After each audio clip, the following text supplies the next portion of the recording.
yorug' qudratli ruh poklar bor hamda yovuz yakson sarson ruhlar bor. Bular haqida xabardormisiz? Bu ilohiyotni ko'rinmas haqiqatlaridan, ammo asl haqiqatlardan.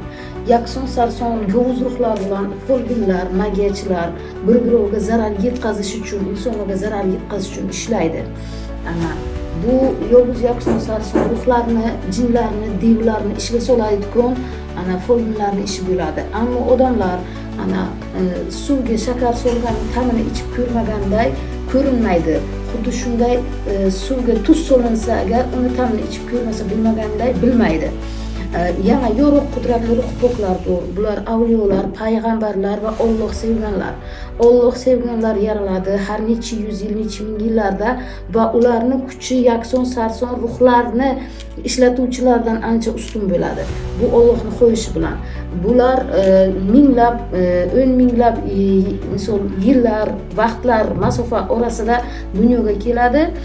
Bu yakson sarson ruhlar bilan ishlovchi jodugar, magiyachilar har kun har xil ilmlar bilan ishlaydi. Bu ilmlar bilan ishlaydiganlarni albatta umri qisqa va har xil muammolarga botgan bo'ladi.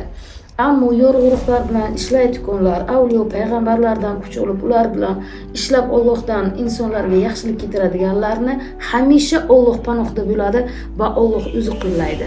Bu haqida bilishlaringiz shart. Odamzod shunday mavjudotki, bu narsani farqiga bormaydi. Fikringizni kommentariyalarda qoldiring.